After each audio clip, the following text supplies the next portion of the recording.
Right. Well, the world of publishing and live events is usually full of surprises, and this is where we are today. Amruta Patil, fantastic author of Kari and Adi Parva, two definitely in India genre and medium defining graphic novels. Apu Pen, do you do your live name, your real name in public events? No. Apu Pen, son of Mr. Ball and Mrs. Fountain Pen, who's written Moonward and The Kingdom of Hala Hala. How do you pronounce it? Hala. Legends of Hala Hala. Right. My name's Amit Basu. I'm not an artist unlike these people, and I've invested my life savings into sneaking my way onto this panel and taking this chair. We do have presentations for you to start this panel off, and I'm not sure who's going first. Do we know? We'll know when they start. Right. There's some PowerPoint presentations, so perhaps the technical team could start with the first. Is there a screen where they're to appear? It's coming, right? Oh, it's appeared already. Acha, excellent. Yay. Right click? Well, looks like I'm going first. We've been asked to keep this really abbreviated, and that's what I'll try to do. Basically, I cannot talk about Adi Parva without speaking about Kari, which was something that came out 4 years ago. Kari is young, urban, extremely navel-gazing, and contemporary. The book began in the form of what used to be a visual journal that I used to keep when I was 21 and highly asocial, and when the life inside the head was much more interesting than the life outside. So that was the front cover of Account Ledger. And I point at what?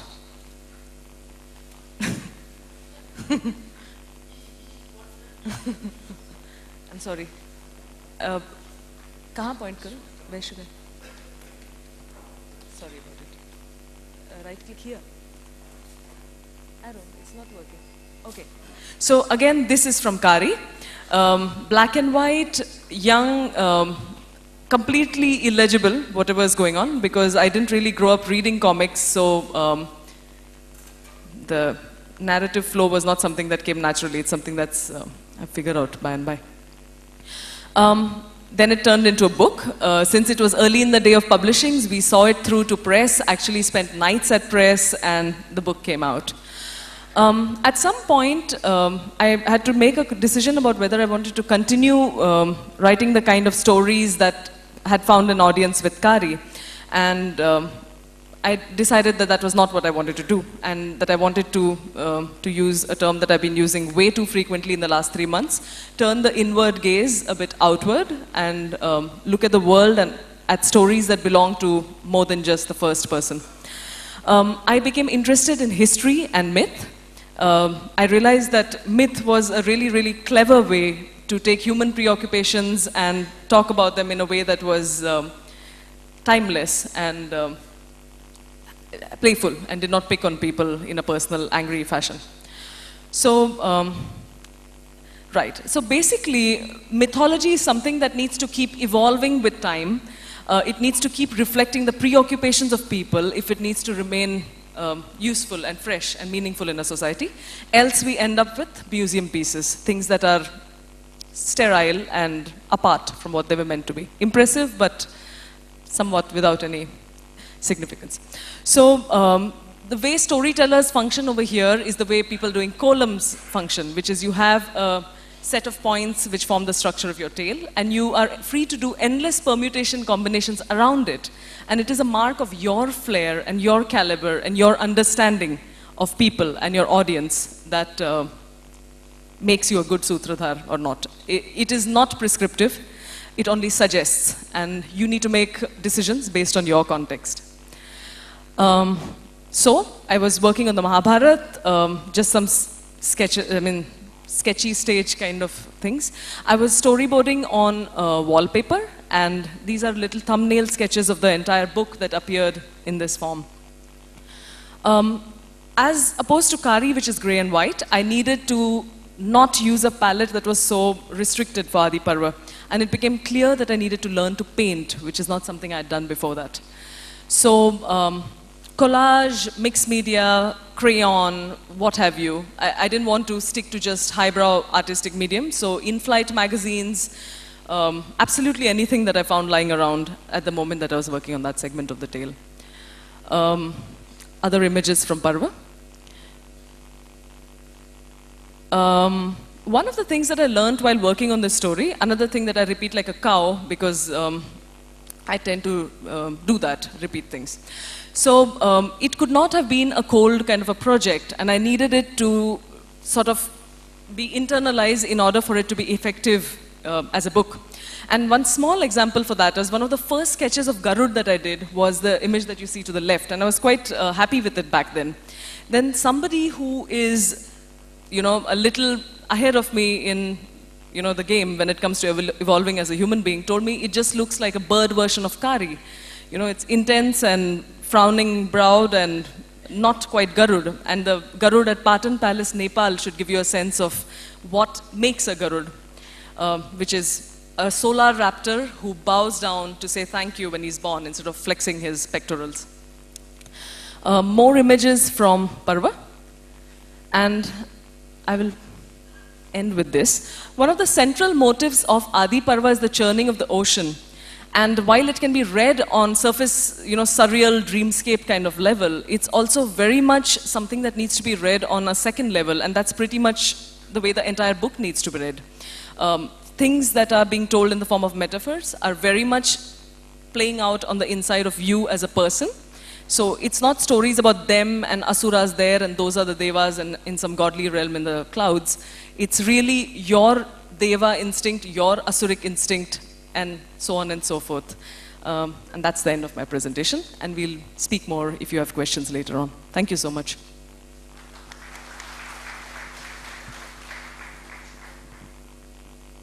Should we spin the wheel and find out who's going Wait next? for picture to speak. Who? Okay. See, now this becomes your fault.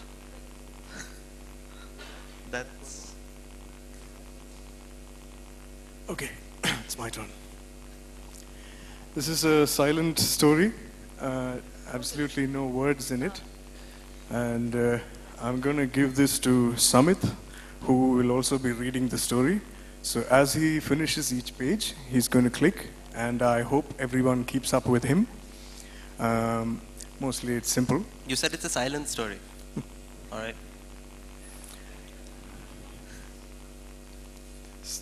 Well, it's the first story in my new book, Legends of Hala Hala. I think we'll start. Let's go, let's go. What? Something arrow. Stupid Zaro. Those are the Zaro. only two words you'll have to read Right. mostly.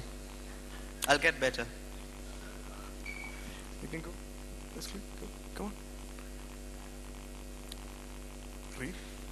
And if you gathered everything from there, you can click to the next frame. I absorb digital information really quickly. I think this crowd is very well equipped for that, is it? No, Or just go with it, yeah. alternatively, the last person to finish the page can raise your hand and we'll go.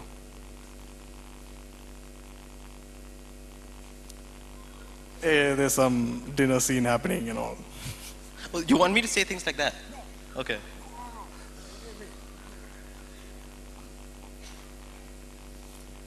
Since I stressed on silent, they're basically calling out for the princess. That's also in picture because I don't know her name. Okay. This is the climax of Django Unchained. It's not.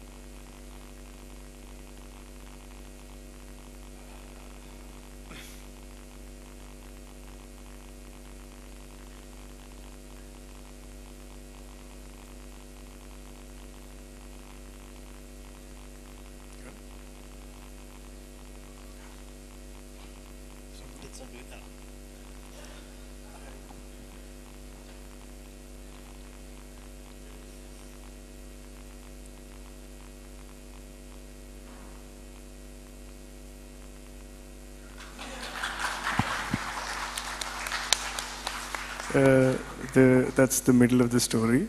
There are supposed to be some 10 more pages. I guess that's the end of my presentation. We could read it backwards if you want. For, I'm going to try this. I'm going to go with my book to people, make them open it and stand over them. Okay, I guess that leaves me. I'm very intimidated now. Shall I operate here? Are we supposed to point it at that? No, what? That is nothing. It's somewhere in a section.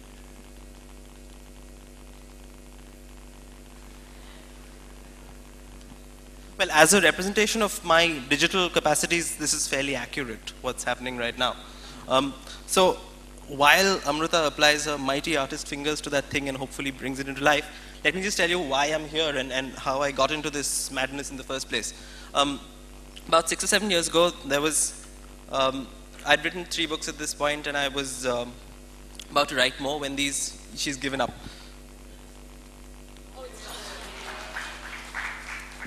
Right.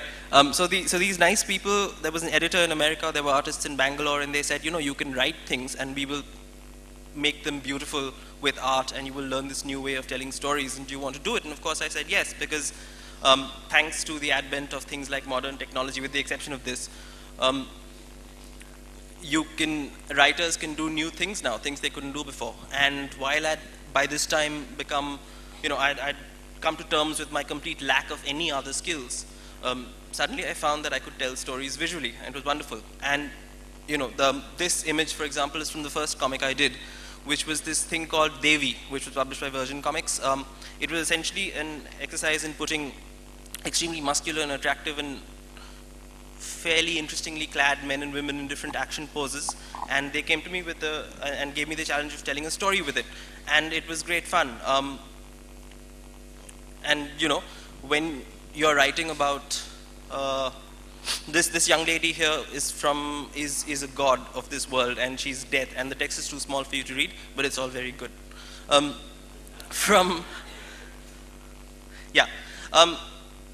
The thing about writing comics as opposed to writing books is, in a book, of course, you have absolute control over the whole world. So every book that I've written, I hope if there are any readers here, the experience has been at least pleasant for you. For me, it's been a fantastic experience because, a book is like this unlimited budget movie in your head with a dream cast where you don't have to worry about, anything else.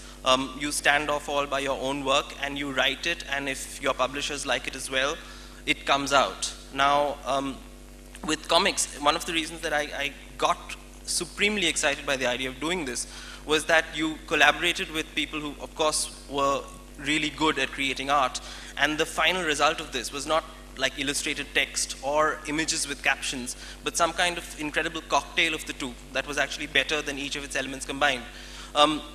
So in the middle of writing my books, I would sometimes come up with stories that I thought would be visually more interesting, let's say, than others. This, for example, is from the second comic I did, which was called The Tall Tales of Vishnu Sharma, which was this elaborate story of how essentially the heroes were anthropomorphic representations of the Panchatantra characters who were fighting to save oral stories, old stories, and myths from the onslaught of corporate, not corporate literature really, but this kind of grand marketed, mass market thing. Harry Potter was one of the early villains of this, and he gets shot in the head at the end of the first issue. This actually, but this also led me to realize one of the shortfalls, let's say, of collaborative comics, which is that if the company goes away, as this one did, then you're left with a story that's coming out issue words but doesn't end. And now I wish I'd done this one as a book, because it really was quite interesting. You guys do this as well, right? You've gotten travel done as a result of doing comics. I know you've been to France many times. Apu Pen? Travel for fun. Yeah, sure.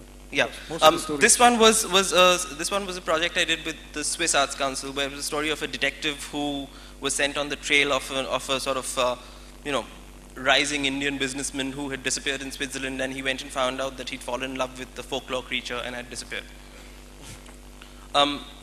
this one is actually, it's from a comic called Untouchable, which I did which, again, the world of comics was very kind to me. I did this in collaboration with a gentleman named Mike Carey, a name I hope at least some of you are familiar with.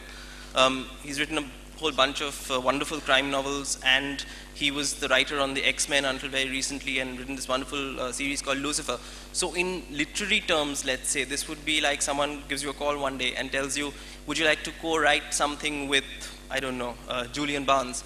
And you say, yes, but then you're worried because your brief experience with, meeting, it's always disappointing to meet writers you really admire, because then you see the real people and it doesn't live up to the writer in your head. But in this case, I'm happy to say that Mike Carey was incredibly nice. I was really surprised. I thought maybe it was a phase, but then he stayed nice and was also really generous. So this led me to the belief that perhaps comics people are nicer in general than books people, so I went back to writing books. Now, yeah, this one is actually out in India somewhere or other. Yeah. This one, I don't know if any of you have read this recently published Pow anthology of comics. This one was a story that I'd written, which Arijit Sen, I hope you've seen his work. Wonderful man, wonderful artist and writer. This was a story about this guy who wins a science fiction writing contest and goes to New York to make very strange discoveries about, the kind of people who fly you to New York after you won science fiction writing contests. This is one of the projects I'm working on currently. It's called Unholy. Sorry, that's not part of the title. Unholy spelled with an I. The basic idea behind it is that I'm sure you're all familiar with zombie apocalypses. We kind of live in one. So on the day of Holi, when there are people running around screaming and splotches of red on the streets and people staggering around, chasing other people, it would take a very long time before you figured that a zombie apocalypse was actually underway. And I figured that needed elaboration and explanation in the literary form. If you're in the field of publishing, this might also be interesting to you, because there is a sequence of a zombie attack set at a publishing party, which is probably the first time this has happened. This image specifically is something that I thought I had to show in Chennai, because this character is from Chennai. Her name's Latex Lata. She's one of the heroines of a graphic novel which will come out next year sometime when they finish the art.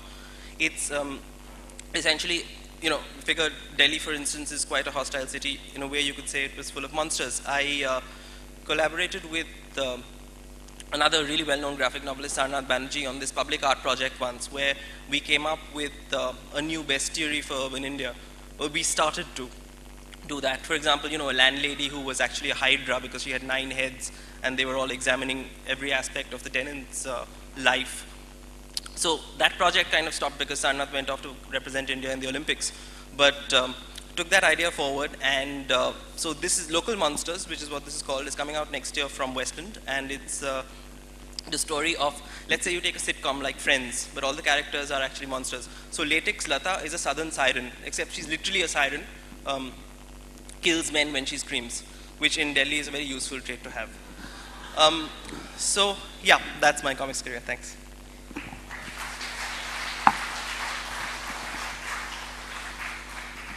Right, how much time do we have left? I think we are running out of time. No, we're not. So one thing that I thought I really wanted to ask you guys was, we all come into this for various strange reasons, right? Your story doesn't really tell us of your text abilities, though it does about your looking down aggressively abilities. But both of you are people who are clearly able to do something that very few people are able to do, which is you're able to create a story that sustains itself through the visual image and through text, right? I just write and people draw it. What I want to know is, this is obviously a much more difficult process than sitting at a computer and typing. So what makes you do it? I don't think it's a more difficult thing to do. writing is the same way for me. In fact, some very well-meaning friends have told me to stay away from writing and just keep drawing. It's sort of working, they said. So for me, it comes in visuals, the stories. When I think, I need to scribble it down in images rather than write down the gist of it. So it's just the way it comes naturally for me. When it's tough to build a whole story only using text or only using images, I cheat sometimes and put in a little text, which can save me, say, like 10 pages or something. But otherwise, I'd like to keep it silent. And interestingly, after I got into my silent phase, I've been getting invited to talk about it everywhere. Amrita, what about you? Because I don't know about this, but I think you were initially planning to write text-alone books, and you kind of drifted into this because people wouldn't let you. People wouldn't let me. As in, not have your art in books. They did a good thing by not letting me, actually, at 21 publish what I'd written at 19 and a half. So, yeah, favor to the world. I think some of us just think like that, no? I mean, people that work with cinema, for example, it's perhaps not such a divided process, thinking with image and maybe sound or text. So conceptualizing, I don't think there's a big difference. The grunt work clearly is much more laborious. There's probably double the amount of effort on that front, but while planning, I think the brain operates pretty much the way you would with just pure text. It's physical, so at some point it's just like you sitting at a table and not moving and generating image after image and just focusing on process and not concept at all. So I think I've not entirely erased the notion of working just with text, because just like while doing animation, 2D animation, it's incredible amount of effort put in via your artwork to create something that's going to just spin on your screen in 2 minutes and get over. So sometimes it doesn't seem like an energy efficient way to tell stories. So for that reason, I may want to do other kinds of writing as well. But for energy efficiency, you could have gone into other careers also, if that were your But main. I like pure text, no? Yeah. It's, I don't see myself just as doing comics. But do you ever see yourself doing something pure image the way that he's done here? Personally, I lack the caliber to do that. I know my limitations with artwork, so. Right. For me, that's actually very easy, because when I started reading comics extensively, which was also as an adult, by the way, my parents didn't encourage me to read comics at home because it obviously leads to the corrupting of the mind. So once that had happened anyway, I read them as an adult. And I was fascinated by the fact that you could have a story that moved forward so effectively and so efficiently through just silent image after silent image. So I would write that in my scripts, and of course make my artist's life very difficult. But that's the good thing about writing comics. You can send in the script and sit back and say, you do the tough part now. I think you can do that. But for me, cracking the idea is still the most interesting part. And then comes the laborious part where you have to sit down page by page and break it up. And sometimes you have to just push yourself a little to do that. That gets a little tedious. But like you said earlier, it's also that it's a completely high-budget film in your head. And I did try animation in the beginning. Like she said, I took some 6 months to make something 15 seconds long, and it didn't have the textures that I really wanted also, so I gave up on that. And this is the only thing that can do some sort of justice to the image I want for the stories, because I have a lot of time, and I can sit at home. I like to sit alone.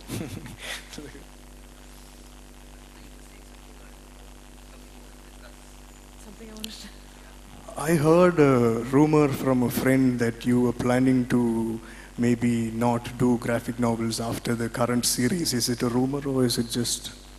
I was a dumbass enough to take up a project as a second project, which probably is going to take a better part of a decade. So, yeah, I would like to move on to doing things other than things based in Hastinapur with Apsaras and such. So, yeah. But other graphic stories? Well, it's not a big divide in my mind. If it's required, I will do it. If it's not required, I won't do it. The way I work, even with Adi Parva, where I've left the safety blanket of text, which I was clutching on so desperately to in Kari. Even with that, it was very much a book that was written first and then chiseled at and whittled away until it became what it did. So, yeah, it's And like you they have were- 2 more parts. Anji? 2 more parts coming. At least 1 more, depending on how I break up the story, perhaps 3. I mean, perhaps 2 more, yeah.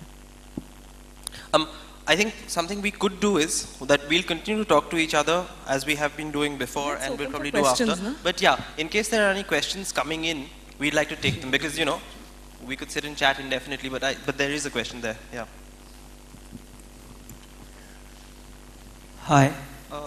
My questions to you is, what are your views on graphic novel considered being as a form of a literature or literacy symbol? Because like many authors like Alan Moore and Neil Gaiman, their works like Watchmen and Sandman are considered by authors as pure literature. As well, they compare with some book like Catcher in the Rye, or a complex like Clockwork Orange or Anthony Burgess.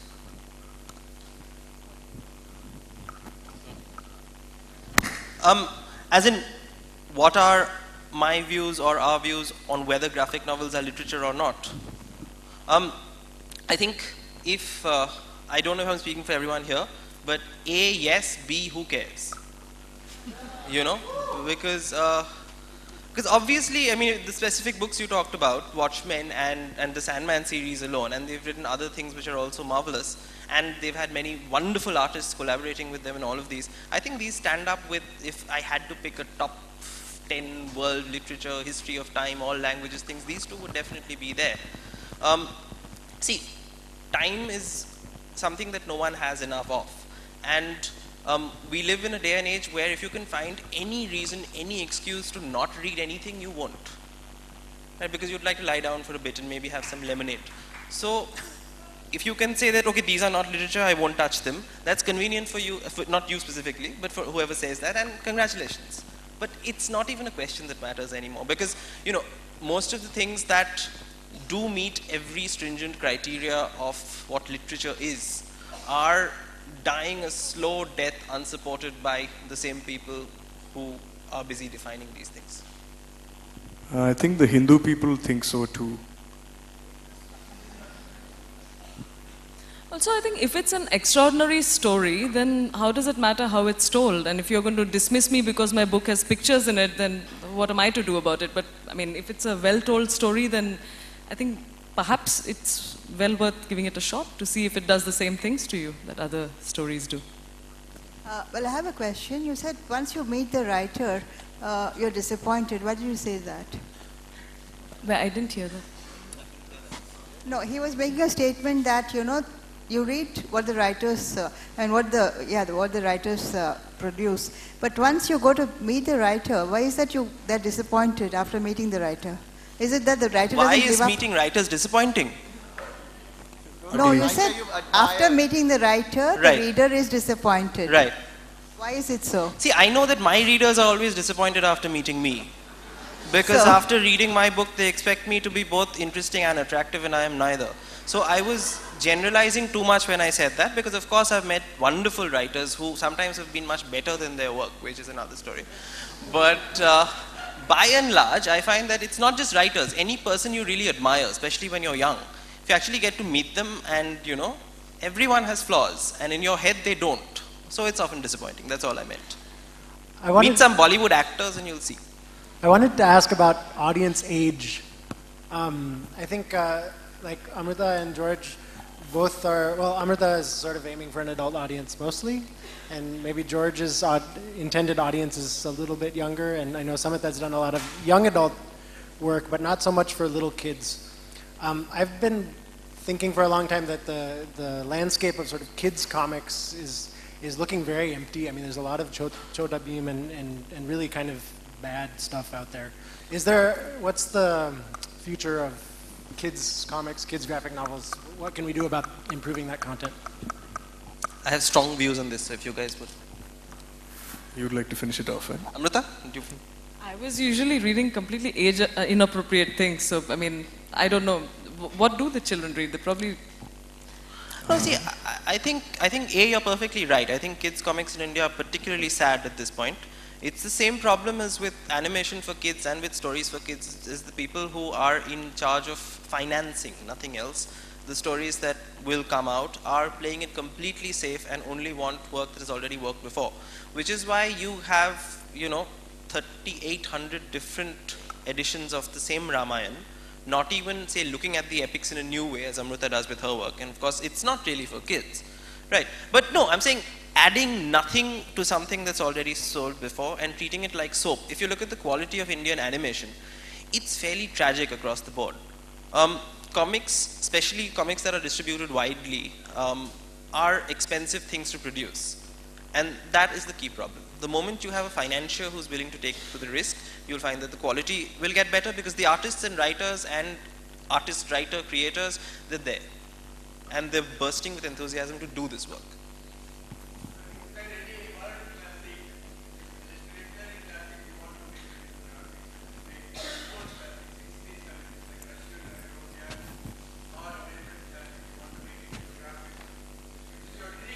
No? Well, I'm already doing that, but not with things that are... my book is based on the Mahabharata. So. Hanji. No, I'm too tied up. No, the Mahabharata is not her book. She's doing her book based on it.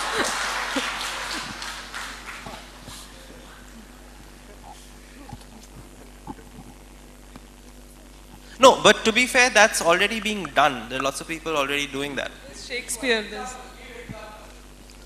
Anyone, pick your top three.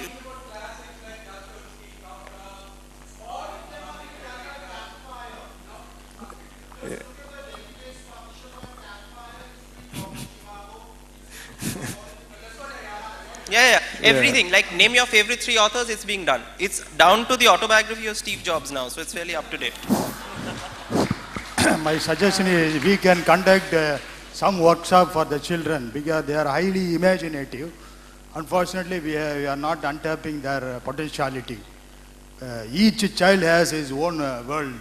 He is free from all egos and so many conditioning. So, he is innocent, very pure.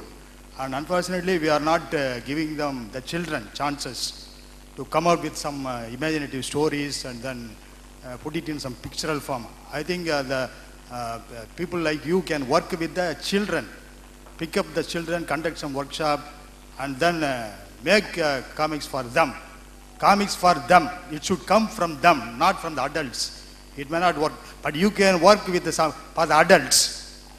You can write comics for the adults. But for the children, as far as for the children is concerned, I only think they are the right people. We have to untap their potentiality. I want to know whether we are taking any effort to do that. We go and do workshops and introduce the stories to children, and there are some schools that have invited and I have gone, but not many takers for this thing. It's anyway a small side stream. I also want to make stories for children, but I think I need to be I need to create a little more before I can do that. It's just tougher, I think, to make a nice story for children, but it's definitely like something I would want to do. If any school owners are there, you can call us and we'll come and do some promotional activities for the form. Yes, I'd like to know, you have storytelling traditions in India, and a recent book called Sita Ayana, which used this sort of the scroll. I mean, it's actually a performance. And what do you think of, say, comic books like Sita Ayana, which evolve out of storytelling traditions? Are you speaking about Samvita Arni's book, Yes. which was... But it was actually a performance which I witnessed where this lady, Moina Chitrakar had, yeah, and she actually performed this with the scroll, unfolding it and relating the story, which of course Samvita has given a contemporary sort of frame to. So could you tell us something about that? Because all parts of India have some very interesting visual and storytelling traditions of this kind. What is your question exactly? What? Would you use a storytelling tradition to do this kind of work?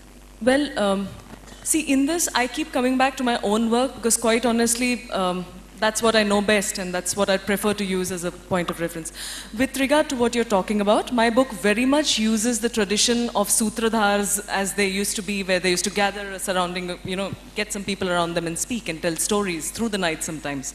So in my book, for example, the story is broken up into black and white and color. And all the parts that are in black and white are Ganga, who is the sutradhar for this particular version of the epic, telling the story to her audience. And that structure reflects the way stories probably were traditionally told in India, where it is free-flowing, it is not top-down, sometimes there is engagement, sometimes there's irreverence. You don't start off at a podium, basically. So very much that format has been retained, where there's a question-answer element that can come in sometimes. So this is there, and I've tried to do it in my own work, and it's delightful to see other people doing it to various end results in their own work as well. This specific book was also, I think, the first Indian graphic novel to be in a New York Times bestseller in their section. It's a wonderful book, you should all pick it up. I have a question in two parts. One is, what is the reason why the popularity of the comic purely in India today is not as much as it should be or it could be? And number two, when you're writing your novels, when you're putting out your stories, are you addressing a sort of audience, or is it something that you do for yourself and then hope that an audience latches on and comes out with it? Please, anybody. Part one? Yeah. I think it's just too expensive still. I was just telling Samit also, we're still waiting to see the mainstream comics coming in monthly in the stores. Like we are talking about our poster boys, superheroes, all the muscle and everything. Even that is not coming in monthly, which means, well, that is the flagship of comics. Only when people get sick of that do they turn to things like what we are making. So we are still waiting for that. And the graphic novels that you get, the compilations, are just too expensive. So it's a very closely knit circle of some 3,000 people across the country who think we know everything about graphic novels and we've touched everybody. But it's actually just the top and it's not going any further. Second part of the question, personally for me, no. I don't want to make it for any audience. I ran away from advertising to do this. So if I wanted to please the audience, I would have been a success there. It's totally about putting in stories in your own way, and which is why I'm trying to do this silent thing. If I can tell more complex stories in a silent format, I think it would be pushing that form a little bit in my own way. So I try to do it like that. I don't even hope that the audience will catch on and all that, because that itself is, I think, a little bit of cheating, If I'm making, I'll just make what I want to make. And, well, luckily I found publishers like Blaft here. And, I didn't think I'd get published. I was putting it online for people to just see, and, well, I'll get to know if there were people reading it also that way. So I was very lucky that way. What about your views on the audience? Amrita, either one of you want to... As in why they're not as popular as they should be? More the second part? I think the first part is probably common. Second part was what? Do you write for an audience? That one. I mean, what are you thinking of when you're writing? Is it something that you're doing? I'm just trying to get my story finished and hopefully earn some money. And I've been lucky in the sense that I've had enough of an audience for the last 10 years to keep doing this, which in itself is, an incredible amount of luck, because you get to do what you want to do for a living, which makes all the other related life problems worthwhile. So I would like to write for an audience, but if I look at the writers who have insanely large audiences, it's not that I don't want to write those books, but I just don't think like that. So I can't make that leap. It's like I could never make Dabangg or Dabangg 2. Not that I think that there's anything wrong with those movies, but I just don't think like that. So it's not really a choice. I think you can only tell the stories you can and you want to. And of course, later I can say, oh, that book was on a bestseller list, so I understand the audience and I know who I'm writing for. But it doesn't really work like that. At least that's what I think. And the comic community is hoping that luck passes on, because many people are collaborating with him and seeing how many readers more we can get. I think he's got a lot of books and a lot of numbers, but sadly we were talking about it and the money scene is not that good, it seems. Vis-a-vis audiences, I do think that just the choice of the medium means that we are already very much thinking about the kind of people it's reaching to. I mean, my job is basically to keep people awake and to do that in whatever way that one can do it best. So choosing comics itself is a potent kind of a statement in that sense. Apart from that, I think sometimes it's a bit patronizing to write to very tight groups because, like I mentioned in one of the previous things, I'm not sure that you need to write things in such a tightly age-specific way. People read at a level that they're ready to read at that moment in their life. If it's rich enough, if it's good enough, they'll come back to it. If it doesn't have nuance and layers, they won't come back to it. So that could also be a way, perhaps. I have a question for Amrita and Hanji. Yeah. The book is a visual treat. I mean, it's fabulous to look at, but also the language, as you rightly point out, is irreverent and playful and sort of with keeping with the spirit of storytelling. And I was wondering if when choosing to do this ambitious work, you were worried about writing in an atmosphere where myth has sort of solidified into fact, and if the choice of the medium allows you to sort of slip under the radar. If because it's a comic, are people examining it and saying, no, this is not exactly how, sacred tales are meant to be read, sort of thing. If you had any worries about it and whether your worries have been borne out. Not really so much about the reception. The worries were much more personal. And in a sense, even the fear that somebody might get offended because it's a sacred text seems to be a fairly new development, because as far as I know, these stories have come through countless USBs that are human minds and human mouths, and they've come from different ways. So which is the sacred text? Who is the authority? What is it? It's really about the person, isn't it? So in that sense, no. Now, if something else happens along the way, I don't know, but that was not the concern. Whether I would complete it, whether I would be able to, that was the biggest fear. Yeah. See, also, I mean, all of us secretly really want our books to get banned and, because then people know you exist. And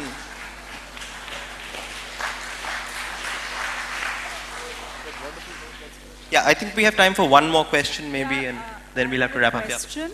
How soon can we expect a graphic novel of the caliber of Calvin or Hobbes or Asterix? Is there a scope for that in India? Sorry, can you repeat that? I mean, something of the caliber of Calvin and Hobbes and Asterix, something as universally popular and as brilliant as that. A very slim chance right now.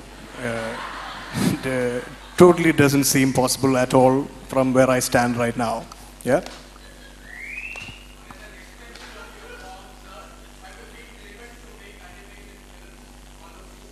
I've been driven away from animation films. Tried and ran away. Tried and ran away. It just requires too much. I don't have the resources right now. No, and also, in response to the Calvin and Hobbes question, some teenager might be doing that in Chennai right now. So you can really never tell. I certainly never will. But, assuming that happens, we can only hope and pray that that child finds the right publisher and finds an audience, because it's not this magical thing where if your work has intrinsic quality, it will suddenly go all over the world. There are 1,500 steps involved. So let's hope that happens, and let's hope it also, the success that those works have found also happened to this unknown teenager from Chennai who's just doing Calvin and Hobbes right now. But I think they'll destroy it before it gets popular by making a movie of it. I think so. Still slim chances. Yeah, I think is our time down? Do you have a board saying time up? It's a wrap.